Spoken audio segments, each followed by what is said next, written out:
we take this opportunity this morning to give His Excellency the President of the Republic of South Africa, President Jacob Zuma,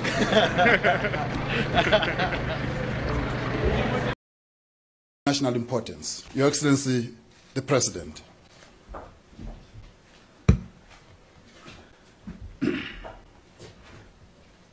Thank you very much, Director General.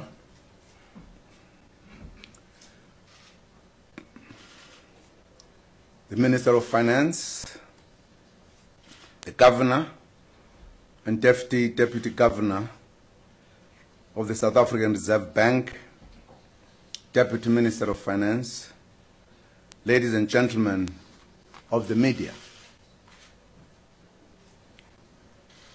In terms of the Constitution,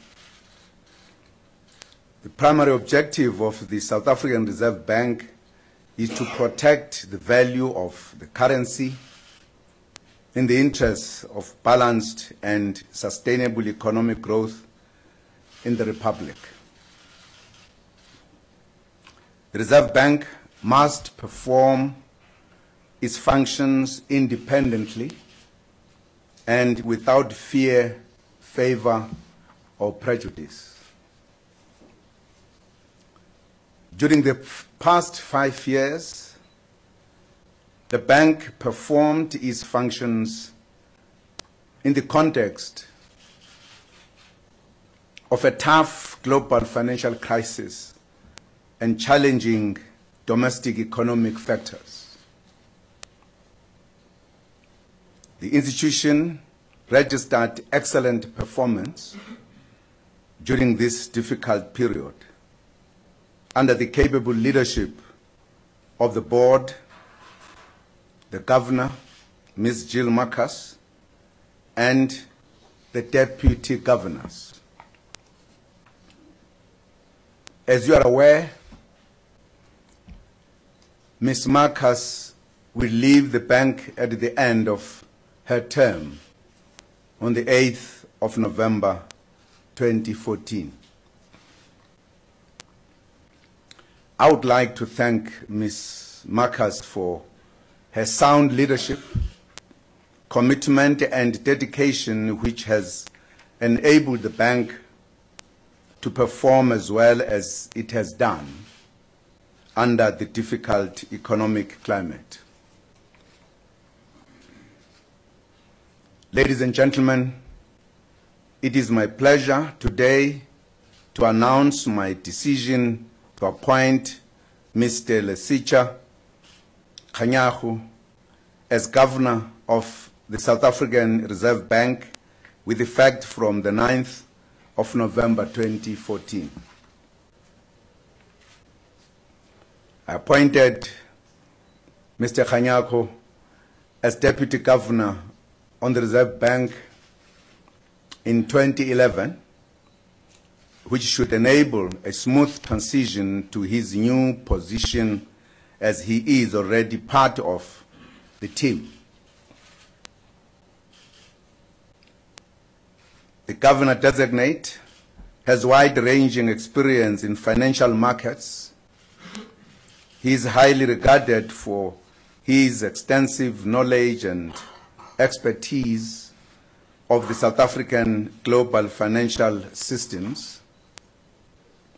Incidentally, the Governor-designate worked at the Reserve Bank as Assistant Manager for Investment Dealing in 1994, which gave him an insight into what happens at the lower levels of the institution.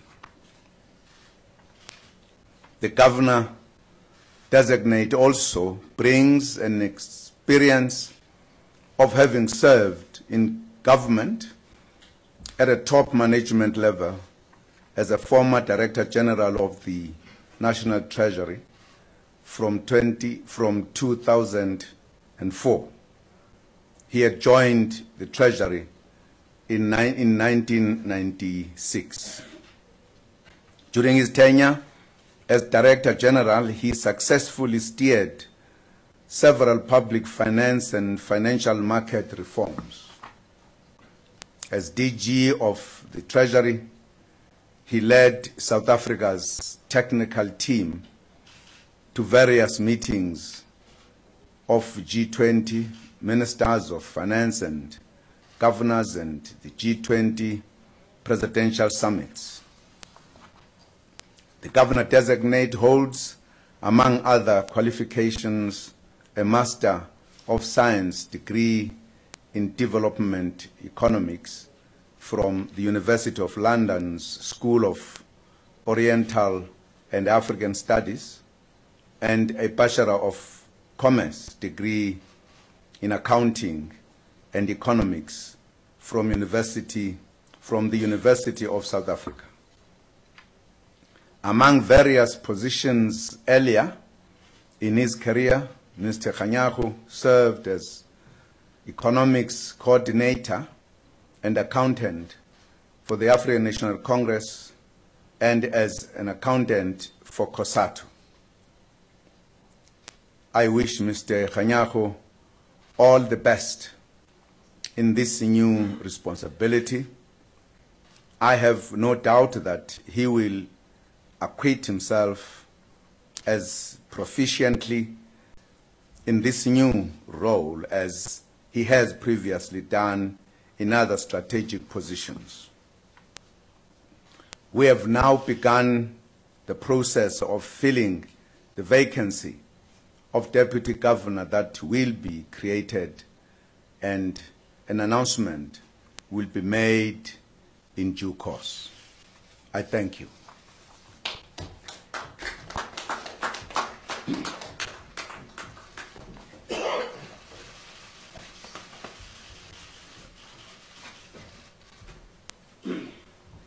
Thank you, Your Excellency the President. I shall now give the opportunity to the Governor-designate, Lesetja Kganyago, to make an acceptance input. Thank you very much. Thank you very much, DG. President of the Republic of South Africa, Mr. Jacob Zuma, the Minister of Finance, Mr. Ntandla Nene, the Governor of the Reserve Bank, Ms. Jill Marcus, Deputy Minister of Finance, I hadn't seen you when I got in here, the DG of the Treasury, board members of the South African Reserve Bank here present, and all protocols observed. Mr. President, thank you very much for the confidence that you have had in me in once again asking me to come and serve our people in one of the most difficult tasks. The position of a governor of the Reserve Bank is at the apex of the public service. I am humbled and I am truly honored that the leadership of the country had found that I would be suitable to execute this mammoth task. I shall not disappoint. Been there, seen it before. Looks like whenever there is a difficult task that this government has to assign in finance and in economics, I get called upon. I have got no doubt, Mr. President, that eyes would also be on me, and I'm saying to you that I will not disappoint. To Governor Marcus and my colleagues at the Reserve Bank and the staff of the bank that I had the pleasure of working with for the past 3 years, it is a continuity. It is a continuum that we had seen since Ms. Marcus arrived at the bank in 2009, and I do not have to reinvent anything. I just have to carry from where she had left. Like an African matriarch, she had led the Reserve Bank steadfastly. She has guided us through the dangerous forest that is the global economy. She knows where the drinking holes are. We had figured them, and elephants don't forget we will find those drinking holes because she has guided us through that forest. At the same time, we understand that as I take this role, central banks are faced with a range of challenges. The world of central banking is not what it used to be. The world over, central banks are being faced with a challenge of having to balance the issue of growth and the issue of tackling inflation.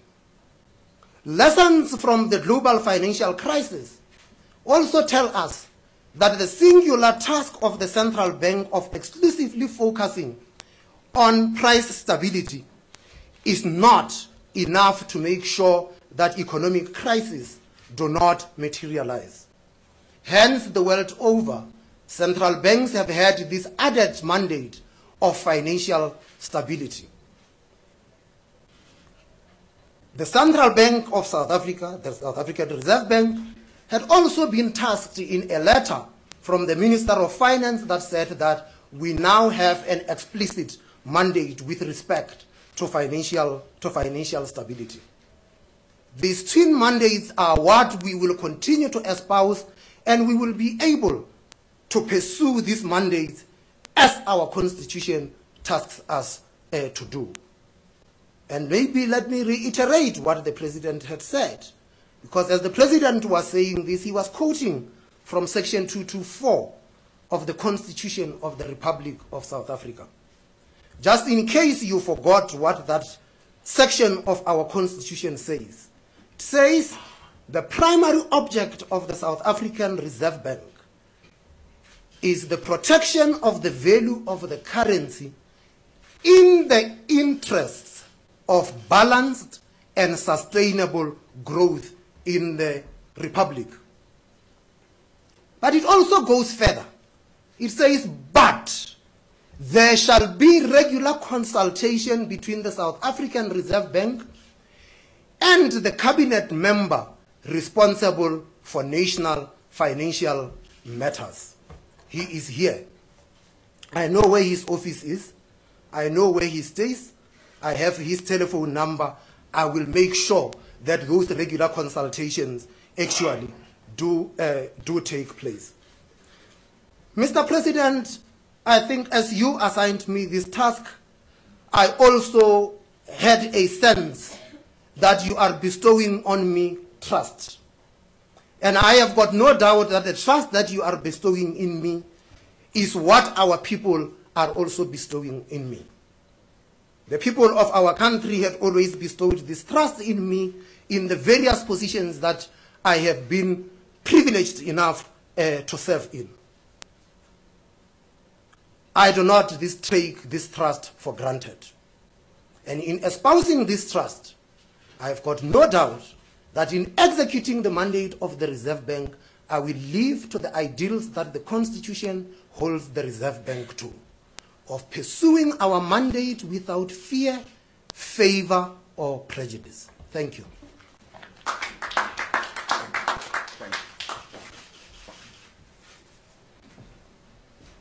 Thank you very much, Governor Designate. I now wish to call upon the Governor of the Reserve Bank, Ms. Jill Marcos.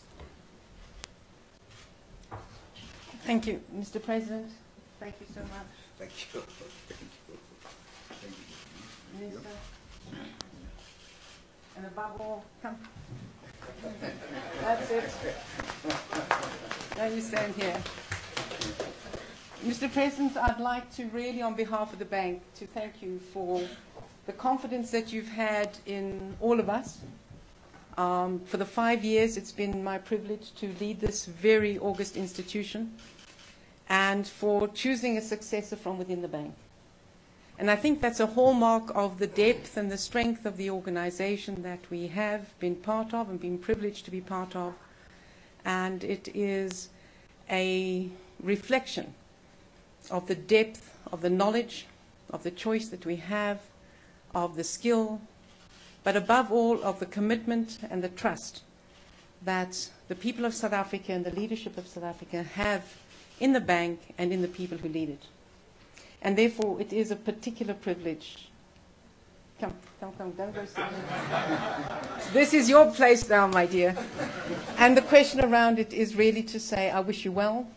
I have absolutely no doubt that you will reflect the strength of the organization, the commitment to the values and the system of trust that we have built up, the engagement that we have with the public, the engagement we have with the staff, and above all, the ability to take the decisions in the interest of the country, as you said, without fear or prejudice or favor.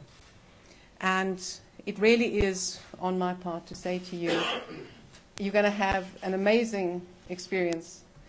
Deputy is never the same. The buck stops here. So it is, but it's a wonderful experience to have, and you have a wonderful team to work with. And I wish you every success. I have no doubt you will live up to the trust and explain. So all the best. Thank you, everybody. Thank you, Governor.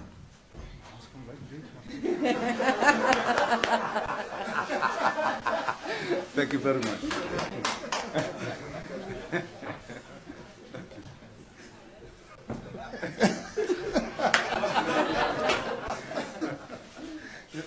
Was it a threat? No, I do know my address. Yeah.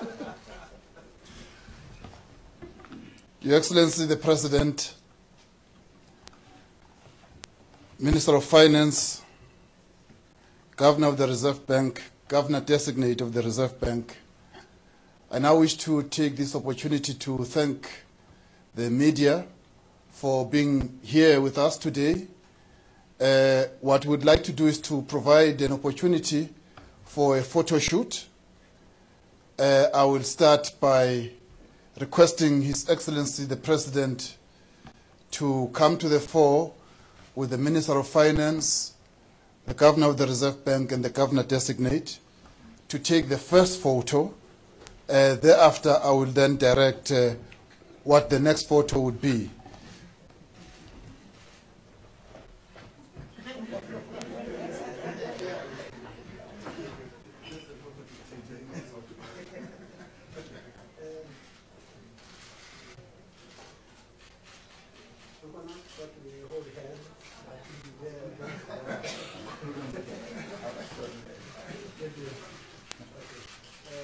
Thank you very much. And I can answer that because I want to look at you.